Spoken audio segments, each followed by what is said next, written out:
Hello everyone, आज हम abnormal molar mass and want of factor को डिस्कस करने वाले हैं। तो हमारा abnormal molar mass and want of factor, इसका रिलेशन जो है वो हमारी क्वालिटेटिव प्रॉपर्टीज से होता है। और हमारी क्वालिटेटिव प्रॉपर्टीज जो है वो 4 टाइप की होती है। पहली है elevation of boiling point, second है depression of freezing point, third है relative lowering of vapour pressure, fourth है ऑस्मोटिक प्रेशर। तो हमारी क्वालिटेटिव प्रॉपर्टीज जो है वो 4 हैं। तो हमारा एलिवेशन ऑफ बॉइलिंग पॉइंट होता है del T B equal to K B into M. Second है डिप्रेशन ऑफ फ्रीजिंग पॉइंट, तो del T F equal to होता है के एफ इंटू एम, ये मोलैलिटी है। थर्ड है osmotic pressure, pi equal to है सी आर टी। और fourth है relative lowering of vapour pressure, तो P naught A minus P S upon P naught A equal to mole fraction of solute.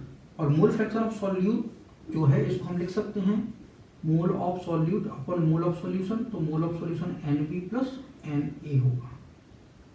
Clear है? तो ये हमारे 4 qualitative properties हो गए। अब देखो जरा, जो हमारा डेल टी बी है के बी इंटू मोलैलिटी, तो मोलैलिटी को हम क्या लिख सकते हैं, तो del T B equal to K B into molality को हम लिखेंगे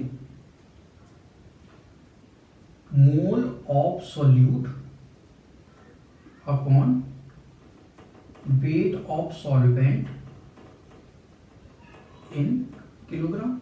ठीक है, तो यहां पे मोल किसके आए, सॉल्यूट के आए। डेल टी एफ, तो ये हो जाएगा के F into mole of solute upon weight of solvent in kilogram. ठीक है, और जो हमारा थर्ड है पाई इक्वल टू जो है वो सी आर टी होता है। तो पाई इक्वल टू सी को क्या होता है, ये हमारा कॉन्सेंट्रेशन कहलाता है, जो कि mole upon volume in litre कहलाता है, तो आर टी। तो यहां भी मोल आया, mole of solute upon volume of solution. ठीक है, और P naught A P S P naught A ये relative lowering of vapour pressure कहलाता है, यहां भी मोल ऑफ सॉल्यूट आए। तो सब जगह सॉल्यूट के मोल जो है वो यूज किए जा रहे हैं। यहाँ पे मोल यूज किया गया, यहाँ भी मोल यूज किया गया, यहाँ भी मोल यूज किया गया, और यहाँ भी मोल यूज किया गया। तो चारों क्वालिटेटिव प्रॉपर्टीज में सिमिलरिटी क्या है कि वहां पे मोल ऑफ सॉल्यूट जो है वो यूज किया जा रहा है। तो अब देखो जरा, हमने एक काम किया कि हमने 1 मोल KCl जो है, 1 मोल KCl हमने डिसॉल्व करा दिया, dissolve in 1 kilogram of water. तो 1 मोल KCl जो है वो 1 किलोग्राम वाटर में हमने डिसॉल्व करा दिया। तो मतलब क्या हो गया, हमारी मोलैलिटी जो है वो क्या हो जाएगी, वो 1 हो जाएगी। हो जाएगी कि नहीं हो जाएगी, बिल्कुल हो जाएगी। तो 1 मोल है और वेट ऑफ सॉल्वेंट 1 किलोग्राम है, तो मोलैलिटी कितनी हो जाएगी, 1 हो जाएगी। हो जाएगी। तो अगर हम यहाँ पे डेल टी बी निकालें इस केस में, तो डेल टी बी निकालते हैं तो वो आएगा के बी इंटू मोलैलिटी। तो डेल टी बी, के बी जो है वो होता है 0.52, जिसकी यूनिट होती है केल्विन मोल इनवर्स किलोग्राम, और मोलैलिटी है 1। तो हमारा डेल टी बी जो हमारा एलिवेशन ऑफ बॉइलिंग पॉइंट है वो कितना है, 0.52 आया। आया कि नहीं आया, बिल्कुल आया, जब हमने 1 मोल KCl डिसॉल्व किया। अब हमारा KCl जो है वो क्या होता है, वो आयोनिक नेचर का होता है। तो आपने क्या किया, जैसे 1 मोल KCl डिसॉल्व किया तो KCl ये हमारा 1 मोल है, ये जैसे ही वाटर में गया तो ये K positive and Cl negative में ब्रेक हो गया। ये हमारा 1 मोल है, ये हमारा 1 मोल बना, और ये हमारा 1 मोल बना। आ रही बात समझ में? तो हमारे 1 मोल KCl डिसॉल्व हुआ तो 1 मोल K पॉजिटिव बना, 1 मोल Cl नेगेटिव बना। तो यहाँ पे हमको आयोनाइजेशन में हमको कितने आयन मिल रहे हैं, 2 मोल आयन मिल रहे हैं। तो ये हमारा हो गया टोटल 2 मोल हो गया। अगर ये टोटल 2 मोल हो गया तो हमारा del T B elevation of boiling point कितना आना चाहिए। तो इस केस में देखते हैं, तो del T B equal to 0.52, ये तो हमारा के बी हो गया, और मोलैलिटी 2 हो गई। 2 मोल है, 1 किलोग्राम वाटर में डिसॉल्व है, तो मोलैलिटी 2 हो गई। तो हमारा डेल टी बी जो है वो आना चाहिए 1.04, इतना आना चाहिए। तो यार ये कैसे हो गया कि हमने 1 मोल KCl डिसॉल्व किया तो यहाँ पे TB इतना आ रहा। अब चूंकि KCl जो है वो आयनाइज हो गया तो TB जो है वो कितना हो गया 1.04, डबल हो गया। तो यहाँ पे एलिवेशन ऑफ बॉइलिंग पॉइंट क्या हो गया, डबल हो गया। ठीक है, इस एलिवेशन ऑफ बॉइलिंग पॉइंट से। तो अब देखो जरा इस केस में और इस केस में मोलर मास क्या होगा। तो देखो जरा यहाँ पे मोल 1 है और यहाँ पे मोल 2 है। तो मोल जो है वो क्या होता है, मोल इक्वल टू क्या होता है, वेट अपॉन मोलर वेट। तो हमने कहा 1 मोल KCl डिसॉल्व कर दिया तो 1 मोल KCl का वेट कितना हुआ, पोटेशियम 39 और ये 35.5, तो ये आएगा आपका 74.5। तो 74.5 ग्राम डिसॉल्व किया हमने। ठीक है, तो 1 मोल का वेट हो गया। तो यहाँ पे मोल है 1, वेट डिसॉल्व किया हमने 74.5 ग्राम KCl। ठीक है, तो मोलर वेट कितना होगा, तो मोलर वेट यहाँ पे आएगा 74.5 ग्राम। तो KCl का मोलर वेट जो है यहाँ पे आएगा 74.5। और अगर हम यहाँ पे बात करें तो चूंकि KCl आयनाइज हो गया तो यहाँ पे हो गया मोल 2। तो मोल इक्वल टू क्या होता है, वेट अपॉन मोलर वेट। तो मोल तो हो गए 2, वेट हमने डिसॉल्व किया था 74.5 ग्राम KCl डिसॉल्व किया था, ये तो बदलेगा नहीं। तो मोलर वेट कितना होगा KCl का, तो मोलर वेट जो है वो होगा 74.5 अपॉन 2, ये आएगा 37.25। तो यार यहाँ पे मोलर वेट जो है वो क्या हो गया, आधा हो गया। तो ये हमारा क्या है, एबनॉर्मल मोलर वेट कहलाएगा और ये हमारा नॉर्मल मोलर वेट है। तो गड़बड़ हो गई ना। तो ये गड़बड़ आपके साथ साथ क्वालिटेटिव प्रॉपर्टीज के कैलकुलेशन में तब होगी जब जब आप ऐसा सॉल्यूट लोगे जो कि सॉल्वेंट में आयोनाइज होता हो या फिर सॉल्वेंट में जाके एसोसिएट होता हो, या तो उसका डिसोसिएशन हो रहा हो या फिर एसोसिएशन हो रहा हो। तो अगर आपने ऐसा सॉल्यूट लिया तो क्वालिटेटिव प्रॉपर्टीज के कैलकुलेशन में गड़बड़ होगी। तो इस गड़बड़ को रोकने के लिए ही वॉन हॉफ ने वॉन हॉफ फैक्टर सजेस्ट किया आई। तो ये कैसे गड़बड़ को रोकेगा, तो बस आपको कुछ नहीं करना है। ये जो फॉर्मूले हैं एलिवेशन ऑफ बॉइलिंग पॉइंट, इसमें van't Hoff factor I include कर दो। ये जो डिप्रेशन ऑफ फ्रीजिंग पॉइंट है उसमें van't Hoff factor I introduce करा दो। जो आपका ऑस्मोटिक प्रेशर है उसमें आई लिख दो, और जो आपका relative lowering of vapour pressure है वहां पे आई लिख दो।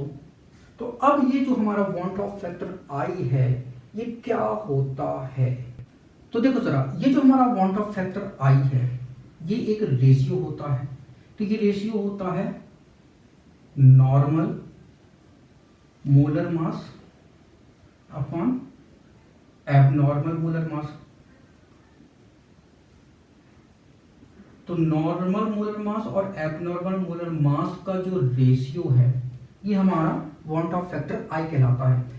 तो देखो जरा KCl के केस में नॉर्मल मोलर मास था 74.5, एबनॉर्मल था 37.25, तो आई कितना हो गया, 2 हो गया। ठीक है, तो बस डेल TB हमारा आ जाएगा कितना, ये है I KB इंटू M। तो यहाँ I कितना है 2, KB कितना है 0.52 और मोलैलिटी कितनी थी 1 थी, तो ये हो जाएगा 1.04 केल्विन। फिर हम I को डिनोट कर सकते हैं किससे, तो I जो है वो हमारा रेशियो होता है ऑब्जर्व्ड क्वालिटेटिव प्रॉपर्टीज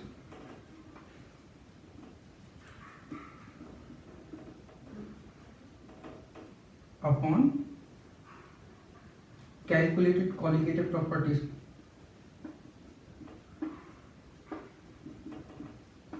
तो कैलकुलेटेड क्वालिटेटिव प्रॉपर्टीज,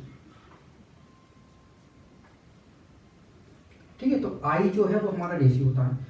तो आई अगर हम इस केस में निकालें तो हमने del TB elevation of boiling point निकाला था, तो हमारा ऑब्जर्व कॉलिगेटिव प्रॉपर्टीज मतलब हमारा बॉइलिंग पॉइंट आया था कितना 1.04 केल्विन आया था, और जो हमारा कैलकुलेटेड कॉलिगेटिव प्रॉपर्टीज थी जब हमने केसीएल को 1 मोल माना था, ठीक है, तो ये कितना आया था, ये आया था 0.52 केल्विन, तो डिवाइड करोगे तो ये आएगा 2, तो वांट ऑफ फैक्टर कितना आ गया 2। फिर हम वांट ऑफ फैक्टर आई को और बता सकते हैं कि आई जो है वो हमारा रेशियो होता है number of moles of particles after dissociation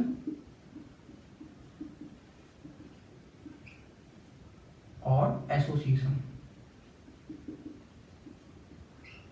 upon number of moles of particles before dissociation और एसोसिएशन। तो देखो जरा केसीएल था तो I equal to number of mole particle, जब हमारा केसीएल जो है वो आयनाइज हुआ था के पॉजिटिव एंड सीएल नेगेटिव में, तो number of particle after dissociation कितने हुए 2 थे, और बिफोर डिसोसिएशन कितना है 1 था, तो I की वैल्यू कितनी आ गई 2 आ गई, ठीक है ना। तो बस ऐसे हम वांट ऑफ फैक्टर जो है वो डिटरमाइन कर लेते हैं। तो वांट ऑफ फैक्टर को डिटरमाइन करने के ये हमारे पास फॉर्मूले हैं, इस बेसिस पे हम वांट ऑफ फैक्टर आई को जो है वो डिटरमाइन करते हैं। अब हम वांट ऑफ फैक्टर ऐसे सॉल्यूट के लिए डिटरमाइन करेंगे जो कि सॉल्वेंट में जाके एसोसिएट हो रहा हो। फॉर एग्जांपल जो हमारा एसिटिक एसिड है CH3COOH, जब इसको आप बेंजीन में डालते हो तो बेंजीन में जो है ये डाइमराइज हो जाता है, डाइमर बना देता है, तो ये CH3COOH होल ट्वाइस ये डाइमर बन जाता है हमारा। तो 2 मोल एसिटिक एसिड जो है वो हाइड्रोजन बॉन्ड के थ्रू कनेक्ट होकर डाइमर बना देते हैं। जो आपका बेंजोइक एसिड है C6H5COOH, इसके 2 मोल लो, बेंजीन में आप डालोगे इसको तो क्या होगा, ये डाइमर बना लेता है C6H5COOH। तो यहाँ पे मोलर मास जो है क्या हो जाएगा, डबल हो जाएगा। यहाँ पे मोलर मास इसका 1 मोल का मास 60 है, तो यहाँ पे क्या हो जाता है 120 हो जाता है। तो देखो जरा जो हमारा एसिटिक एसिड है बेंजीन में डालोगे तो ये क्या होता है डाइमर बना लेता है। ये डाइमर कैसे बनता है तो देखो जरा, ये हमारा CH3, ये C, ये डबल बॉन्ड O है और ये OH है, ठीक है। और दूसरा लिख लेते हैं CH3C, ये OH और ये डबल बॉन्ड O। तो बस ये हाइड्रोजन बॉन्ड जो है बनने के कारण क्या होता है, ये डाइमराइज हो जाता है। अब देखो जरा ये हमारा CH3COOH है, बेंजीन में आपने डाला तो ये डाइमर बन गया, CH3COOH बन गया, ठीक है। तो ये 2 मोल थे तो यहाँ पे ये 1 मोल बना। तो इनिशियली इसके कितने मोल हैं 2 मोल, और ये आफ्टर एसोसिएशन कितना हो गया, ये 1 मोल हो गया। तो आई जो है वो क्या होता है, ये रेशियो होता है जो हमारे पार्टिकल्स हैं, जो हमारा सॉल्यूट है वो आफ्टर एसोसिएशन कितना है 1 है, एंड बिफोर एसोसिएशन कितना था 2 था। तो हमारा आई फैक्टर कितना हो जाएगा 1/2 हो जाएगा। हो जाएगा कि नहीं हो जाएगा, बिल्कुल हो जाएगा। फिर हम आई की वैल्यू डिटरमाइन करते हैं। अगर मान लीजिए आपका आयनिक कंपाउंड है, आयनिक कंपाउंड जैसे कि हमने कहा कि NaCl है, ठीक है। अगर ये 100% आयोनाइज हो गया तो ये क्या होगा Na पॉजिटिव और Cl नेगेटिव बनाएगा। तो 2 मोल यहाँ पे आयन बने तो I इक्वल टू यहाँ पे हो जाएगा 2। अगर हमने लिखा FeCl3 है, अगर ये भी 100% हो गया तो ये Fe+3 और 3Cl नेगेटिव बनाएगा। तो I की वैल्यू यहाँ पे कितनी हो जाएगी 4। अगर हमने कहा कि MgCl2 है, 100% डिसोसिएट हुआ तो ये Mg डाई पॉजिटिव बनाएगा और 2Cl नेगेटिव बनाएंगे तो I की वैल्यू यहाँ पे हो जाएगी 3। लेकिन अगर हमने कहा कि ये 100% नहीं होगा, मान लीजिए ये 10% होगा या 20% होगा या 40% होगा, तो फिर I की वैल्यू जो है वो कैसे डिटरमाइन करोगे? ठीक है ना। तो देख लेते हैं I की वैल्यू हम कैसे डिटरमाइन करते हैं। तो देखो जरा, हमने एग्जांपल में लिया NaCl, ये बना Na positive and Cl negative. Clear है। जब 100% आयोनाइज हुआ तो I की वैल्यू हो गई 2। ठीक है। अगर ये 100% है, अगर मान लीजिए ये 10% होगा, तो फिर I की वैल्यू कैसे निकालेंगे? तो NaCl, Na positive and Cl negative. तो इनिशियली इसके 1 मोल हैं, ठीक है, तो इसके 0, इसके 0। आफ्टर टी टाइम इसके मोल जो है वो 1 माइनस अल्फा हो गए, मतलब ये अल्फा डिसोसिएट हो गया, तो ये कितना बनेगा? ये अल्फा बनेगा, ये अल्फा बनेगा। बनेगा कि नहीं बनेगा? बिल्कुल बनेगा। तो जो हमारी I की वैल्यू होगी, I जो है टोटल कितने मोल हो गए? तो देखो जरा, 1 minus alpha plus alpha plus alpha, इतने मोल है। ठीक है। तो I जो है कितना हो जाएगा? ये अल्फा से अल्फा कैंसिल हो जाएगा, तो I हो जाएगा 1 प्लस अल्फा। तो यहाँ पे I की वैल्यू कितनी हो जाएगी? 1 प्लस अल्फा, और अल्फा कितना है? वो 10% है, तो अल्फा जो है वो 10% है, तो मतलब 10/100, तो कितना हो गया? 0.1। ठीक है। तो I की वैल्यू जो है वो हमारे फॉर्मूले के अकॉर्डिंग ही आई है। तो I इक्वल टू क्या होता है? Number of moles of particles after dissociation. तो आफ्टर डिसोसिएशन इतने मोल जो है वो होंगे, तो 1 minus alpha plus alpha plus alpha, और बिफोर डिसोसिएशन मोल कितने थे? 1 था, तो ये 1 था, तो ये अल्फा से ये अल्फा कैंसिल, तो ये हमारा 1 प्लस अल्फा आ गया। ठीक है ना। ठीक है, ऐसे आएगा। अब देखो जरा, अगर मान लीजिए MgCl2 था, ये आयनाइज हुआ Mg di positive and Cl negative में, तो ये 2 रहेगा। तो स्टार्टिंग में हमने इसके 1 मोल लिए थे, तो ये 0 और ये 0 बना। आफ्टर टी टाइम ये 1 माइनस अल्फा बचेगा, ये अल्फा बनेगा, और ये अल्फा बनेगा, ये 2 अल्फा बनेगा। ठीक है। तो I की वैल्यू कितनी होगी? 1 minus alpha plus alpha plus 2 alpha divided by 1। तो ये आफ्टर डिसोसिएशन पार्टिकल है और ये बिफोर डिसोसिएशन है, तो ये अल्फा से ये अल्फा कैंसिल, ये माइनस का ये प्लस का कैंसिल हो जाएगा, तो I की वैल्यू हो जाएगी 1 प्लस 2 अल्फा। और अल्फा मान लीजिए कि वो 40% भी हो सकता है, तो 40/100 होगा। अगर मान लीजिए 50% हुआ तो अल्फा 50/100 हो जाएगा, है ना। तो ये अल्फा क्या होता है कि कितने परसेंट जो है वो डिसोसिएट हुआ। अगर मान लीजिए AlCl3 है, तो ये बनेगा Al प्लस 3 और Cl नेगेटिव कितने? 3। तो ये 1 था, ये 0, ये 0, ये 1 माइनस अल्फा बचेगा, ये अल्फा बनेगा, और ये 3 अल्फा बनेगा। तो I की वैल्यू यहाँ पे कितनी हो जाएगी?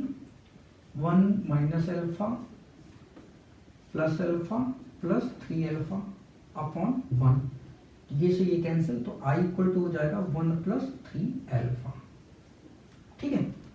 अब हम ले लेते हैं एसोसिएशन वाला CH3COOH। ठीक है, ये 2 है और ये CH3COOH, ये हो 2 हो गया। तो स्टार्टिंग में इसके 2 मोल थे, ये 1 मोल बना। अगर हम इसको 1 कर दें, मतलब CH3COOH ये 1 कर दें, तो ये क्या बनेगा? ये हाफ बनेगा, CH3COOH। ठीक है। और इसको बेंजीन में हम डालेंगे तभी ये एसोसिएशन होगा। ठीक है, वाटर में नहीं होगा, बेंजीन में डालोगे तभी ये एसोसिएट होता है। तो देखो जरा, स्टार्टिंग में इसके 1 मोल थे, ये 0 बना, ये 1 माइनस अल्फा हो गया, तो ये क्या हो जाएगा? ये अल्फा/2 हो जाएगा। तो I की वैल्यू आएगी यहाँ पे 1 minus alpha plus alpha divided by 1। तो I इक्वल टू हो जाएगा 1, ये एक अल्फा है और ये हाफ अल्फा है, तो ये कितना हो जाएगा 1 माइनस अल्फा बाय 2। समझ गए बात को? तो ऐसे हम आई की वैल्यू जो है वो डिटरमाइन कर लेते हैं। अगर मान लीजिए ना एसोसिएशन हो रहा हो ना डिसोसिएशन हो रहा हो, मतलब हमने लिया ग्लूकोज, पानी में डाला तो 1 मोल था, आफ्टर एसोसिएशन डिसोसिएशन तो होगा नहीं, तो 1 मोल ही रहेगा, पानी में डालने के बाद भी 1 मोल रहेगा, तो यहाँ पे आई की वैल्यू कितनी हो जाएगी 1। तो ऐसा सॉल्यूट जो वाटर में डालने पे ना एसोसिएट हो ना डिसोसिएट हो, आपने ग्लूकोज लिया, आपने फ्रुक्टोज लिया, आपने यूरिया लिया, इनका ना एसोसिएशन हो रहा है ना डिसोसिएशन हो रहा है, तो वहां पे आई की वैल्यू हमेशा कितनी आएगी 1 ही आएगी। तो आप जब भी कॉलिगेटिव प्रॉपर्टीज के न्यूमेरिकल क्वेश्चन सॉल्व करें तो फॉर्मूले में आई इंक्लूड करके ही लिखना, तो आपका न्यूमेरिकल जो है वो कभी भी गलत नहीं होगा। ठीक है, आपका आंसर हमेशा सही आएगा। तो चलिए कुछ न्यूमेरिकल क्वेश्चन की प्रैक्टिस कर लेते हैं। तो हमारा पहला न्यूमेरिकल क्वेश्चन है NM/10 solution of potassium ferrocyanide is 46% dissociated at 300 kelvin, what will be its osmotic pressure. तो हमें ऑस्मोटिक प्रेशर जो है वो डिटरमाइन करना है। तो ऑस्मोटिक प्रेशर क्या होता है? तो ऑस्मोटिक प्रेशर जो है इसको हम पाई से रिप्रेजेंट करते हैं, और पाई इक्वल टू होता है CRT। हमने ये बताया था कि जब भी आप क्वालिटेटिव प्रॉपर्टीज का फॉर्मूला लिखें उसमें वांट ऑफ फैक्टर जरूर इंक्लूड कर दें, तो ये हो जाएगा हमारा ICRT हो जाएगा। ठीक, तो देखो सर, C की वैल्यू हमें पता है 1/10 है, R की वैल्यू पता है 0.0821 है, टेम्परेचर पता है कितना है 300 केल्विन है, I की वैल्यू कितनी होगी? तो देखो जरा I की वैल्यू डिटरमाइन करते हैं। तो ये जो हमारा K4FeCN6 है, ठीक है, ये आप इसको डिसॉल्व कराओगे वाटर में तो ये आयनाइज हो जाएगा K पॉजिटिव में और FeCN6 ये -4, ठीक है, तो यहाँ 4K पॉजिटिव और FeCN6 -4 ये आयन बनेंगे। तो अगर ये 100% आयनाइज होता तो यहाँ पे I जो है वो होना था 5। क्यों? क्योंकि यहाँ पे टोटल 5 आयन बने, 4 ये और 1 ये, तो टोटल 5 आयन। लेकिन ये 100% नहीं हुआ, कितना है 46% डिसोसिएट है, मतलब I की वैल्यू 5 तो नहीं होगी, ये तय हो गया। तो फिर कितनी होगी? तो देखो जरा, हमने इनिशियली इसका 1 मोल लिया तो ये हमारा 0 बना और ये 0 बना। आफ्टर टी टाइम ये 1 माइनस अल्फा बचेगा, तो ये हमारा 4 अल्फा बनेगा और ये हमारा अल्फा बनेगा। ठीक है, तो आई की वैल्यू हम कैसे डिटरमाइन करते हैं कि आफ्टर डिसोसिएशन कितने मोल जो है वो बचे। तो देखो जरा, 1 माइनस अल्फा ये बचा प्लस 4 अल्फा प्लस अल्फा, इतने मोल बचे। और बिफोर डिसोसिएशन कितना मोल लिया था हमने? 1 लिया था, तो 1 से डिवाइड कर देंगे, तो आई की वैल्यू यहाँ पे हो जाएगी, ये माइनस अल्फा से plus alpha cancel, 1 plus 4 alpha हो जाएगा। तो आई जो है कितना है 1 प्लस 4 अल्फा। तो यार अल्फा कितना होगा? तो देखो जरा, ये 46% आयनाइज होगा, तो अल्फा जो है 46/100 मतलब कि 0.46 होगा। ठीक है, अब आपने 100 से क्यों डिवाइड किया? क्योंकि यहाँ पे आपने 1 मोल लिया था इसलिए 100 से डिवाइड किया। अगर यहाँ पे 100 मोल लेते तो फिर ये अल्फा 46 होता हमारा। ठीक है, तो आई जो है अल्फा कितना हो जाएगा 0.46 हो जाएगा। तो बस वैल्यू पुट कर देते हैं, तो पाई इक्वल टू हो जाएगा, आई की वैल्यू है 1 प्लस 4, अल्फा कितना है 0.46, ठीक है, इंटू, और सी कितना है 1/10, आर कितना है 0.0821 और टी कितना है ये 300। ठीक है, इसको ऐसा थोड़ा सा सेपरेट कर देते हैं। ठीक, तो पाई कितना हो जाएगा जब आप इसको कैलकुलेट करोगे तो ये आएगा 2.46 ATM। इसके बाद हमारा क्वेश्चन नंबर 2 है, a 0.5% aqueous solution of KCl was found to freeze at -0.24 degree Celsius. Calculate the want of factor and degree of dissociation of the solute at this concentration. K for water जो है वो 1.86 kelvin kilogram mole inverse given है। तो देखो जरा, depression of freezing point ये del T F, ये equal होता है के एफ इंटू मोलैलिटी। हमने बताया था कि जब भी आप कोलिगेटिव प्रॉपर्टीज को डिटरमाइन करें तो वॉन ऑफ फैक्टर आई जो है वो जरूर लिखें।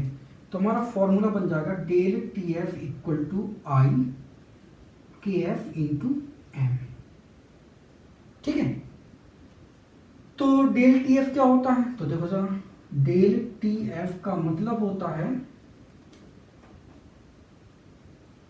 टी एफ नॉट, मतलब प्योर सॉल्वेंट का जो है freezing point minus T F, ये सॉल्यूशन का फ्रीजिंग पॉइंट हो गया। तो डेल टी एफ हमारा कितना हो जाएगा? देखो जरा, ये तो हमारा 0 डिग्री सेल्सियस होगा, है ना, और ये माइनस है, और सॉल्यूशन कितने पे फ्रीज हुआ? -0.24 पे फ्रीज हो रहा है। ठीक है, तो ये हो जाएगा हमारा +0.24, है ना। तो डेल टी एफ तो हो गया हमारा 0.24। आई कितना होगा? आई की वैल्यू हम निकालेंगे। के एफ कितना है?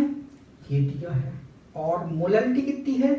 तो 0.5% का मतलब है कि 0.5%, इसका मतलब है कि 0.5 ग्राम जो आपका सॉल्यूट है, सॉल्यूट आपका क्या है? KCl है ना, डिसॉल्व है इन 100 ग्राम ऑफ सॉल्वेंट में। ठीक, इसका मतलब ये है। तो बस del T F equal to I K F, molality की जगह हम क्या लिख सकते हैं? ये wait, molar weight 1000 upon W2, ये वेट ऑफ सॉल्वेंट है और ये वेट ऑफ सॉल्यूट है। ठीक, वैल्यू पुट कर देते हैं। तो ये हमारा 0.24 इक्वल टू आई डिटरमाइन करेंगे। के एफ की वैल्यू कितनी है? 1.86 इंटू W1 कितना है? 0.5। ये सॉल्यूट मोलर वेट कितना है सॉल्यूट का? KCl है, तो K का 39 और Cl का 35.5, तो ये होगा आपका 74.5 इंटू 1000 अपॉन 100। तो 100 ग्राम हमारा क्या हो गया? ये सॉल्वेंट हो गया। ठीक, तो बस I जो है हम यहाँ पे डिटरमाइन करेंगे। तो I की वैल्यू 1.92 आएगी। ठीक है, जब आप इसको कैलकुलेट करोगे तो 1.92 आएगी।